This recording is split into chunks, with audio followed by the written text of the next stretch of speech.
자, 여러분들 대손상각비는요, 하긴 하는데 저희가 객관식 이론 때문에 하는 거고요. 실무하실 때 그냥 내용만 이해하시면 돼요. 여러분들 우리 대손삼각비다라고 하는 것도요, 감가상각비하고 거의 비슷한데요.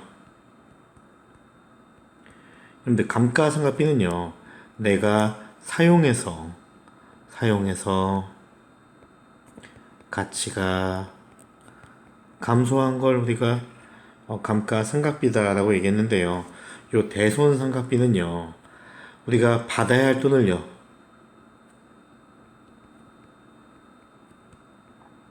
받아야 할 금액의 가치가 감소하는 걸 얘기합니다. 자, 무슨 얘기냐면, 여러분들, 아주 쉽게 얘기하면 이런 얘기 해볼게요. 우리 친척 중에 돈을 빌려가면요, 잘 안 갚는 양반이 있습니다. 어떤 양반이냐면, 친척인데, 우리 뭐 이제 뭐, 그냥 큰아버지다라고 해볼까요? 그냥 삼촌이 한 명 있는데, 그 삼촌은요, 통상적으로 돈을 빌려가면 한 20% 정도는 떼어 먹습니다. 그러면 이거 삼촌한테 100만 원을 우리가 빌려주면요.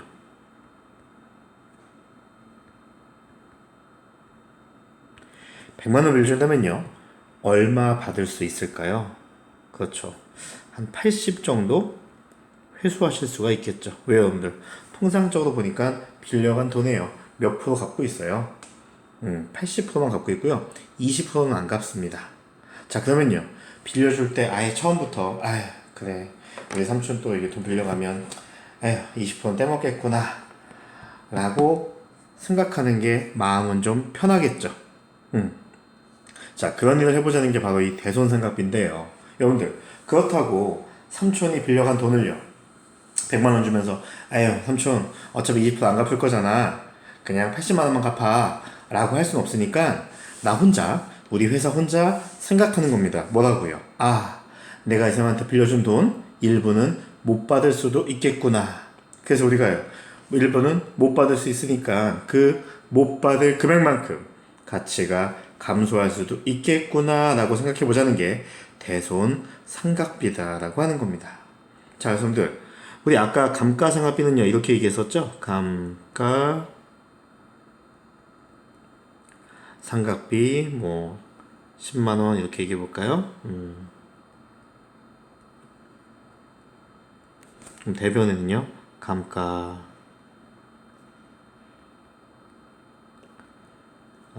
편의상 이렇게 했는데, 똑같이 할게요, 20만원. 자, 이렇게 보시면요. 자, 우리 자산 얼마짜리인데요? 100만원짜리인데, 자산의 가치가 얼마 감소해서? 20만원 감소해서, 실제 자산의 가치는 얼마다? 80만원이다.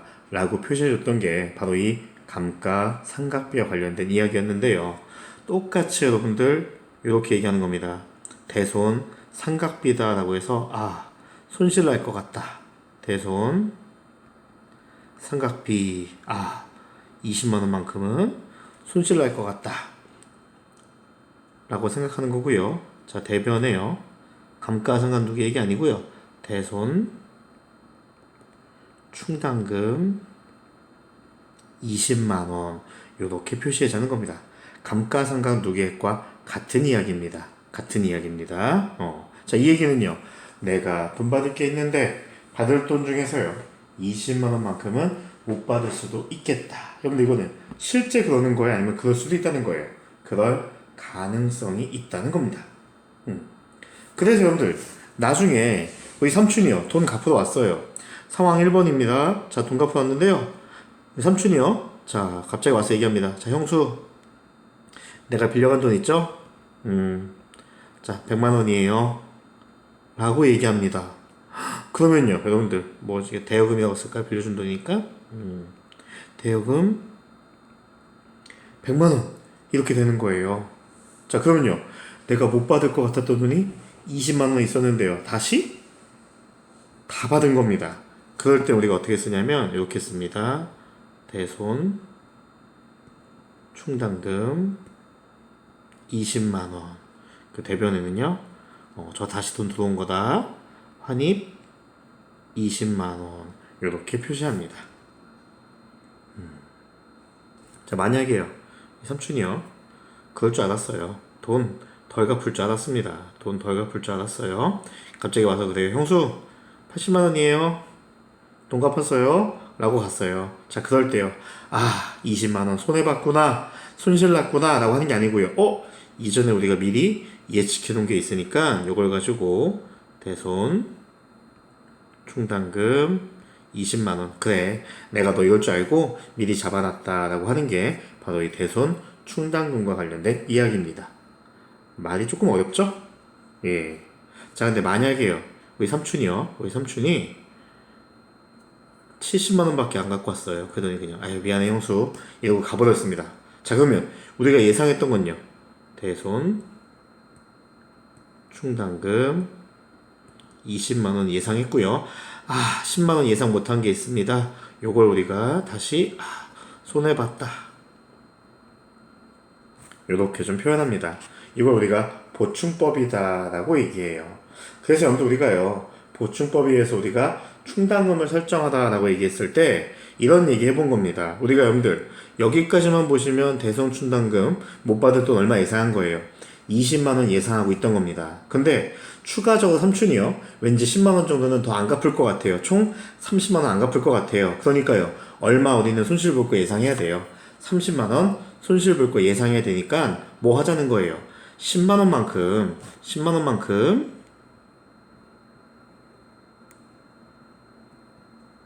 대손 상각비 더 인식해주자라고 하는 게 바로 우리 자동 결산과 관련된 이야기입니다. 자, 이 얘기인데요. 이건 좀 어려운 거니까요. 정말 안 되겠다 싶으시면 요거는 외우지 마시고 이해하려고 하지 마시고 그냥 우리 자동 결산 입력하는 것만 과정만 기억해 두시면 되겠습니다. 자, 이제 우리 세 번째인데요. 자, 여러분 우리 올바른 자산 부채에 평가해보자 라고 얘기했습니다.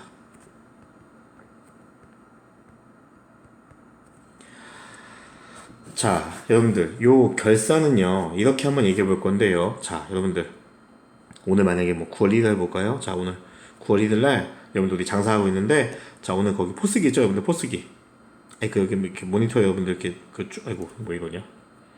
여러분들 이렇게 막 모니터에 저기 상황 나오잖아요. 오늘 1번 테이블, 2번 테이블, 3번 테이블, 4번 테이블, 5번 테이블, 6번 테이블, 7번 테이블, 쭉쭉쭉 해가지고 테이블당 얼마씩 팔았다라고 하는 그 포스기 있잖아요.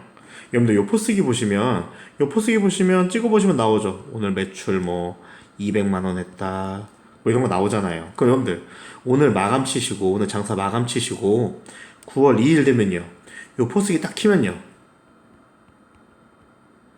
매출 떠요, 안 떠요, 여러분들? 매출. 안 뜨죠? 왜 그럴까요, 여러분들? 자, 여러분들, 우리 회계든 장사든요. 그 날짜가요. 특정 날짜가 지나가면 수익하고 비용은 사라지게 되어 있습니다.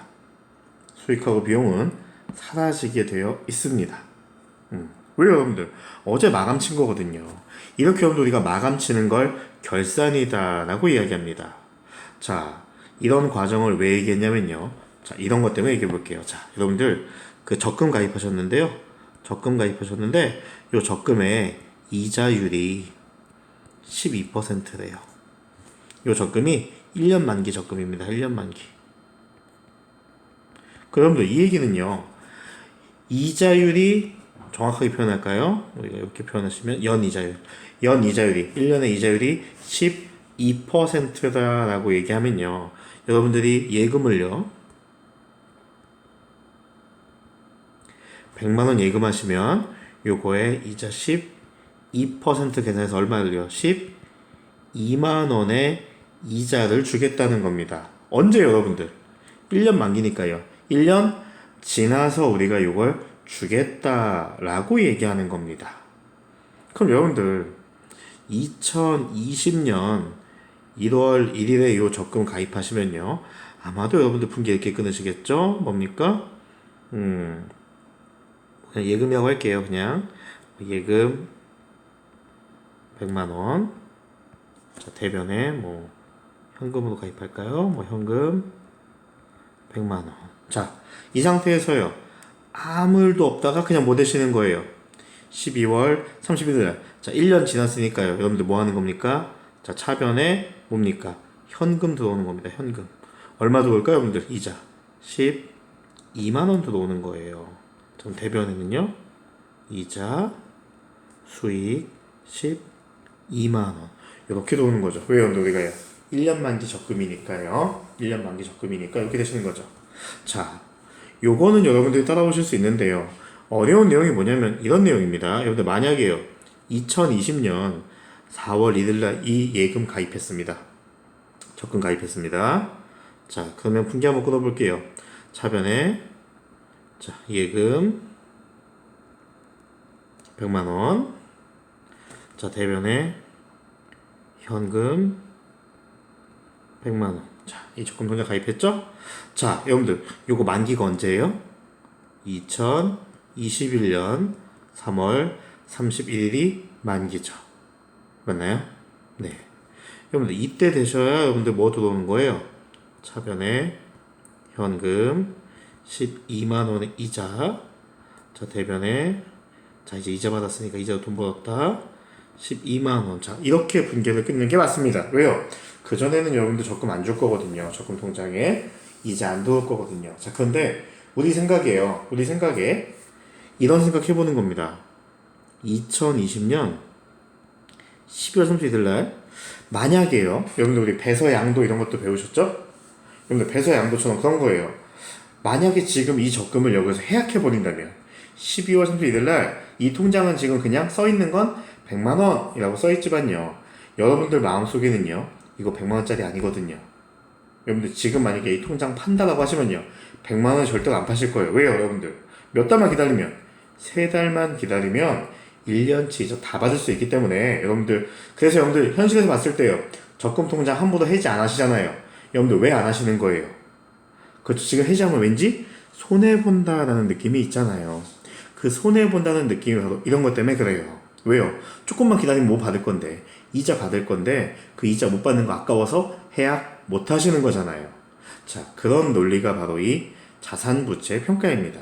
자, 그래서 여러분들이 만약에 12월 31일 날 결산일에 만약에 이 적금 통장을 해지한다라고 하면 이자를 얼마 받아야 될까라고 혼자 생각해 보는 게 결산입니다. 그럼 여러분들 따져볼게요. 1년에 12달에 12만 원의 이자라고 합니다. 그럼 여러분들 1년은 12달이니까요. 12달로 나눠보시면요. 한 달에 이자가 얼마 꼴인가요? 만원 꼴이죠? 그럼 여러분들 우리 4월부터 이 적금 시작했으니까요. 4, 5, 6, 7, 8, 9, 10, 11, 12 여러분들 몇 달 지났어요? 9달 지났죠? 그럼 여러분들 은행은요. 내년까지 해야 돈 줄 거지만 나 혼자 우리 회사 혼자 생각해 보자는 겁니다. 뭐라고요? 일단 나는 이자 받을 권리가 있다라고 느끼는 겁니다. 몇 달치요? 9달치요. 근데요. 은행은 이자 줘요, 안 줘요? 안 주니까요. 안 주니까 뭐라고요? 아직 못 받은 수익이다라고 해서 미수 수익이다라고 요렇게 인식해 보자는 게 뭐라고요? 결산이라는 얘기입니다. 여러분 이렇게 하시면요. 이렇게 하시면 이 통장은 이제 얼마짜리가 돼요? 100만 원에다가 미수 아직 돈 못 받아서 앞으로 돈을 받아야 되는 권리다. 여러분들 권리는 뭐라고요? 자산이라고요. 앞으로 돈을 받아야 되는 권리가 있다. 라고 해서 총 자산의 가치 얼마로 보자고요?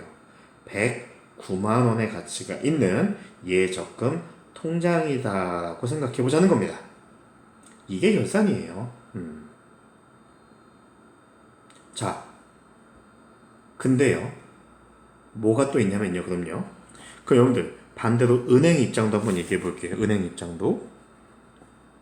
똑같은 얘기인데요. 여러분들 은행은요. 돈을 받았습니다. 2020년 고객이 가입했어요. 4월 1일에 가입하셨습니다. 그럼 차변에 뭐 들어와요?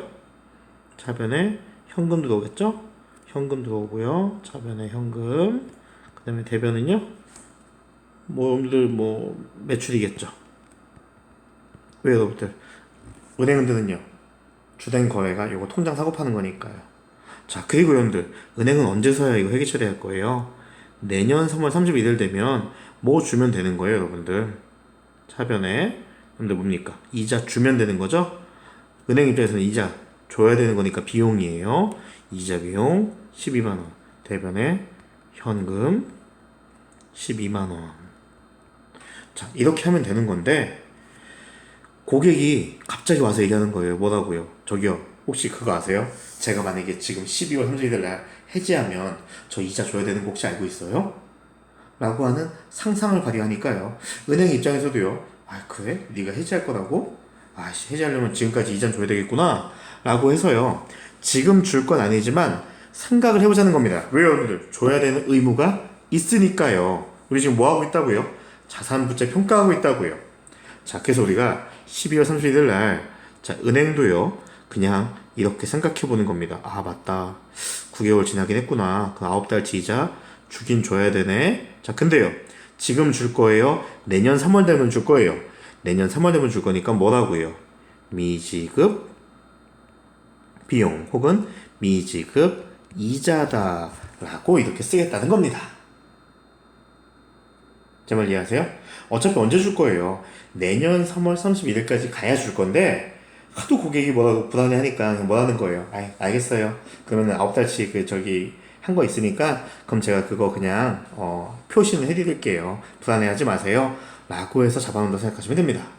자, 요게 바로 자산 부채의 평가와 관련된 이야기입니다.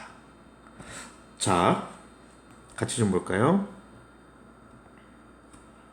35회차인데요. 이런 말이 있네요, 여러분들. 장기 차입금에 대한 기간 경과분 이자 미지급액 38만 원을 계산하시오. 여러분 무슨 얘기냐면 이자는 지금 줄 거 아니에요. 실제 줄 거는 나중에 진짜로 줄 이자인데 그냥 상대방이 뭐라고 하는 거예요. 저기요, 나 시간 지났으니까 혹시 이자 받을 수 있지 않아요? 라고 하니까 아, 알겠어요 고객님. 그러면 제가 일단은 써놓을게요. 뭐라고? 아, 고객님한테 38만 원 이자 줄 거 있다고 적어 놓을게요. 자, 그 대신 지금 줄 거 아니고 언제 줄 거니까요. 내년 넘어가서 그 날짜 돼야 줄 거니까 뭐 하겠다고요? 미지급 이자, 미지급 비용 요렇게 표시하겠다는 겁니다. 요거 이해하실 수 있을까요? 자, 그 다음은 여러분들요, 보험에 대한 얘기인데요. 자, 여러분들 요거 보험 얘기 읽어보시면요, 9월 1일 날 보험 가입했고요, 증권 받았습니다. 자, 근데요, 보험료는 지급 시 자산 처리하였으며 원활 계산할 것이라고 되어 있는데요. 자, 여러분들 아까 우리 제일 먼저 했던 소모품 기억나세요? 여러분들 소모품이라고 하는 자산으로 우리가 회계 처리 시작할 수 있고요. 또 뭘로도 가능했어요? 소모품 B라고 하는 비용으로 시작을 할 수 있었죠. 아니, 아까 보니까 여러분들 뭐 소모품이라고 하는 자산을 처리했다, 소모품 B로 처리했다라고 하잖아요. 근데 여기 보니까요, 여기 보니까 얘도 뭘로 했대요? 자산으로 처리했다고 합니다. 처음에 여기 돈 썼을 때 다 자산으로 잡을 수 있고요, 처음에 돈 썼을 때 무조건 다 비용으로 잡을 수도 있다는 겁니다. 동의가 안 되시나요? 네. 자, 그래서 여러분들 요 문제의 핵심 포인트는 뭐냐면요. 자, 일단 보험 가입했습니다. 보험 가입했을 때 자산으로 처리했다라고 하는 건데, 여러분들 보험료다라고 하는 건 비용이죠. 비용인데 자산 처리했다라고 하는 얘기는요, 여러분들 우리가요, 미리 냈다 라고 생각하시면 됩니다. 미리 돈 냈다라고 생각해 보시면 됩니다.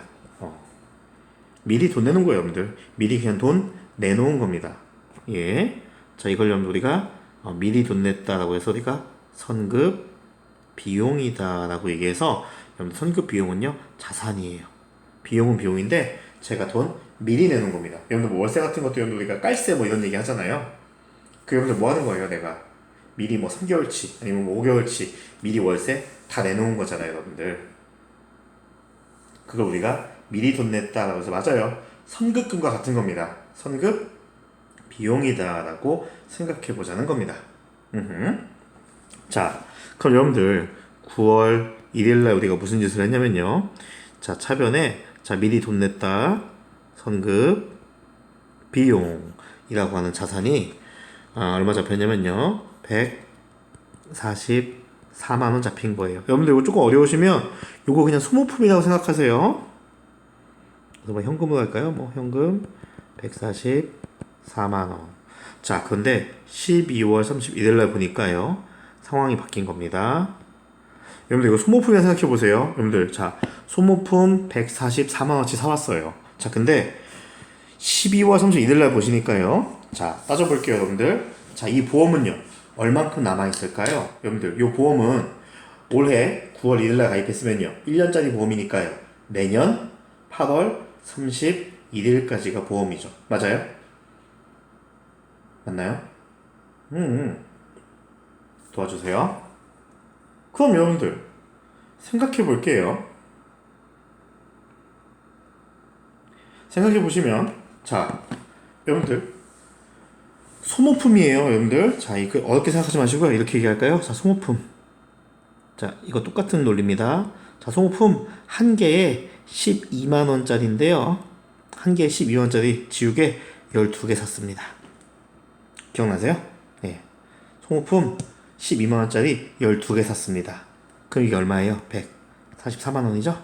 예. 근데 여러분들 기만해 보니까요. 기만해 보니까 8개 남았대요. 그럼 여러분들 몇 개는 없어진 거예요? 몇 개의 가치는 없어진 거예요? 4개의 가치는 없어진 거죠? 한 개당 얼마라고요? 12만 원이니까 4개의 가치가 없어지려면요. 자산 감소시키면 되겠죠. 맞아요? 얼만큼요? 48만 원만큼 자산 감소시키면 되겠네요. 그럼 대변에 성급비용 48만 원. 소모품이었으면요. 소모품 48만 원. 그 차변에 뭐 했어요? 그만큼 소모품 써버린 거다. 써버려서 자산 가치 감소했다. 그래서 뭐라고요? 소모품 B라고 하는 비용 있잖아요. 지금은요. 보험료라고 하는 비용이 있으니까 보험료 48만 원 이렇게 처리해 주자는 얘기입니다. 소모품하고요. 똑같은 거니까요. 여러분들 이거 시간이 중요한 게 아니고요. 죄송한데 반복하셔서 조금 더 들어보셔야 합니다. 그래야지 여러분들이 이해하시기가 쉽습니다. 이거 결국은 소모품하고 똑같은 논리거든요. 조금 이해 안 가셔도요. 이렇게 해주셔야 됩니다. 자, 세 번째는 뭐가 있냐면요. 자, 세 번째는요.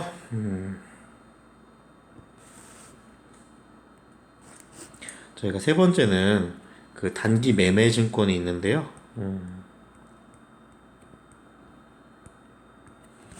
여러분들 얘는 사실은 조금 쉬워요. 단기 매매 증권은 뭐 어려운 내용은 아닙니다. 사실상 어려운 내용은 아닙니다.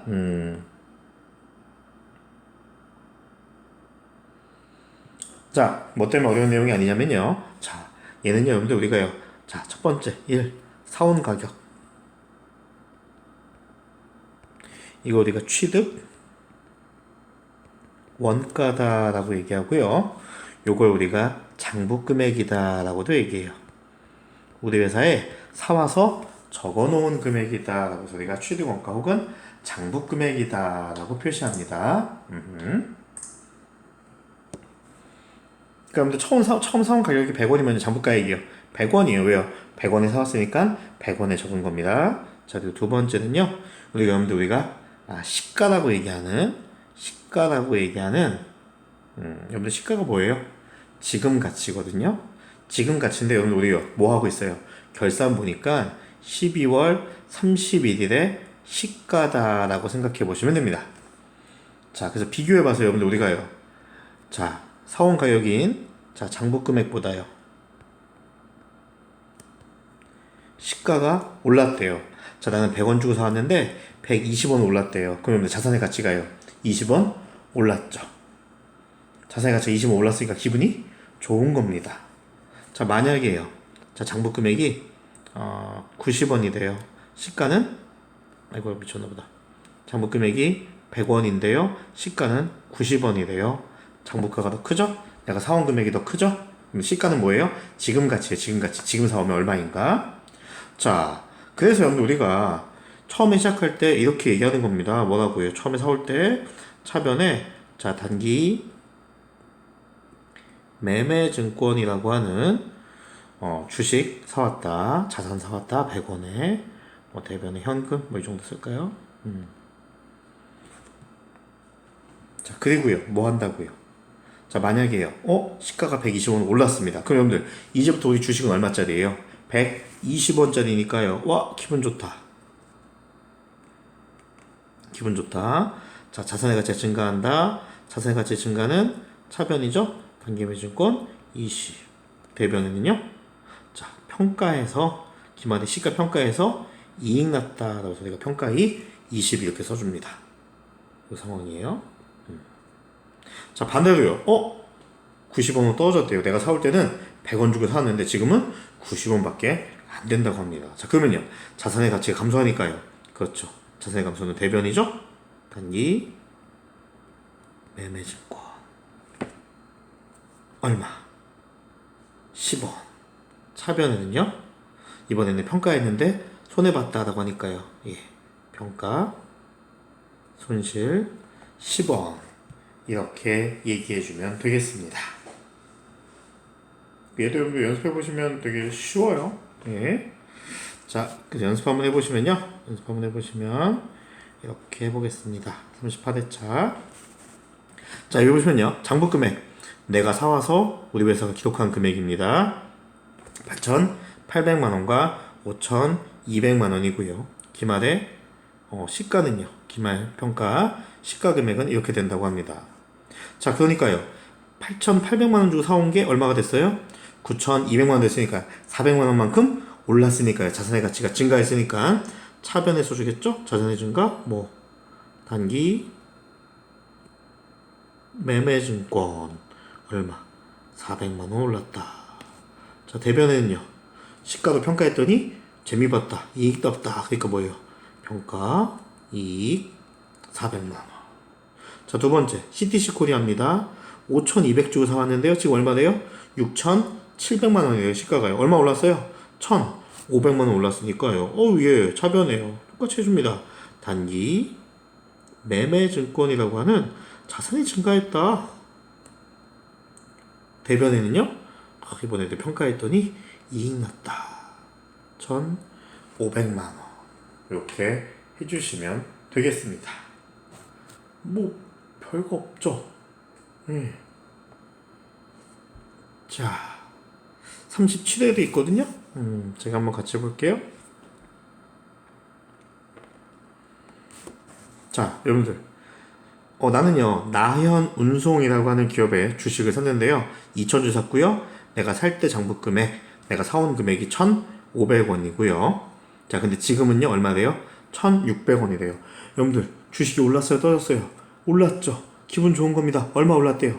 100원 올랐대요. 몇 주 가지고 있는데요? 2,000주 가지고 있는데 내가 나현 주식을요 2,000주 가지고 있는데 얼마 올랐대요? 100원씩 올랐대요.